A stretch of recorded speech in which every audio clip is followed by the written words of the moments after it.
Hello, I'm Rosemary Segalla, co-founder of ICP+P with Joe Lichtenberg. Our story begins way long ago. We had many collaborations over the years, but the big collaboration was ICP+P. In the cold winter time between Christmas and New Year's, Joe and I met and explored the idea of starting an institute. He laid out very, very clearly the ideas he had that would make this a very viable organization that would fit people who were already psychoanalysts, but would also be very, very effective for people who were psychotherapists, psychologists, and social workers. And our ideas were so similar, and what he was saying made so much sense to me that it took really just that one meeting of about an hour and a half for us to clarify how we would try to go ahead. Joe came up with the idea that I would bring in a group of psychologists and social workers. He would bring in psychoanalysts, and we would have a kind of a founding group of people who would each put a little bit of money into the pot to help us get moving to make this organization happen. So he was figuring maybe he could bring in 8 or 7 or 9 or some number like that, and I said I could easily match that. In doing that, I came up with a group, he came up with a group, and it turned out that there were many more people interested to become founding members than either one of us had anticipated. So we met, I think it was in February, with probably over 30 people. I don't remember the exact numbers.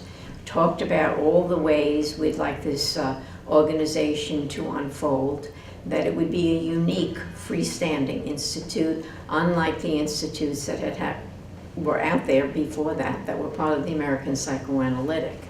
And the enthusiasm was actually pretty startling to see for both of us, and we were both delighted about how enthusiastic people were and how willing people were to take up the tasks that were going to be involved in getting this organization going. And that kind of spirit of engagement and full participation is part of what makes ICP+P what it is today. That original core group, many of whom are still very, very active in the organization, has been kind of the backbone. And I think Joe and I each brought a very, very different population in, and both populations made it a very, very rich organization. Did we run into any bumps along the way? Yes, we did. Probably the biggest bump was that originally it was called ICP, Institute of Contemporary Psychotherapy. And that was fine, and we had wonderful programs. A lot of the people who gave up programs were from Joe's circle, Jim Fasagi, Frank Lockman, Beatrice Beebe. I could go on with lists and lists of names who really, Ernie Wolf was one of our early people too, one of the, the core group of Kohut's self-psychology. So we got off to a very vibrant start because of a lot of these wonderful people who really joined us in our enthusiasm. So as an ICP, it was wonderful. We did psychotherapy training. That was very good, rich training, a lot of enthusiasm. I still remember our first class was a great class who really got very involved with the organization, and they continue to be with us. The big snag we ran into was at some point, some people started saying, hey, we want to do psychoanalytic training. And of course, this was early, way back in the days when it was just beginning to emerge that you could become a psychoanalyst if you were a psychologist or a social worker or something other than a medical doctor. And there became a kind of a pretty solid push in the organization. And I kind of pushed Joe and said, let's go for it. Let's see if we can't get this going.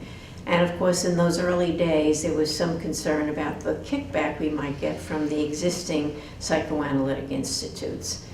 We decided we were going to go ahead. And what happened in our organization was there are a core group of people who really didn't feel comfortable with doing the psychoanalytic training.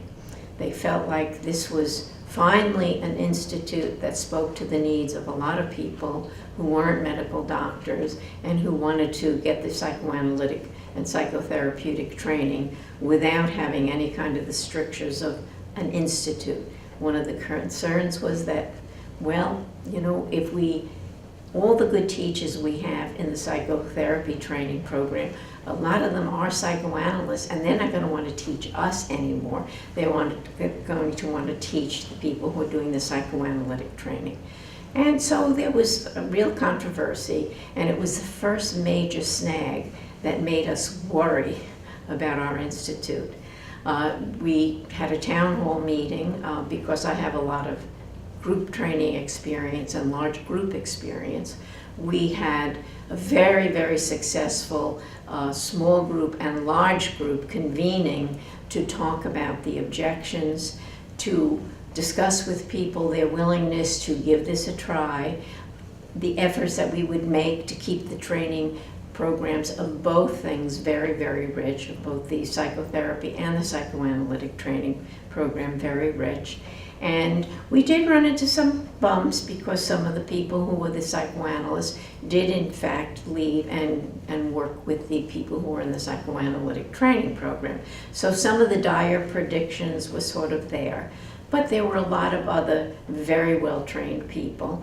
And in fact, as we graduated our first psychoanalytic, second psychoanalytic training programs, a lot of those people have come back and they become part of the training faculties for the psychotherapy as well as the psychoanalytic program. So basically, it's been a rich effort made by very many people to make it a very strong and very wonderful institute. The spirit of camaraderie, of closeness, of collaboration, some sense of the richness of the programs that we offer, the richness of the training programs. We have 3 now, and thinking in terms of even moving beyond that. The study groups, which keep people connected with each other, the short courses. So it's a lively, dynamic organization that really is the fruits of the labors of many, many, many people.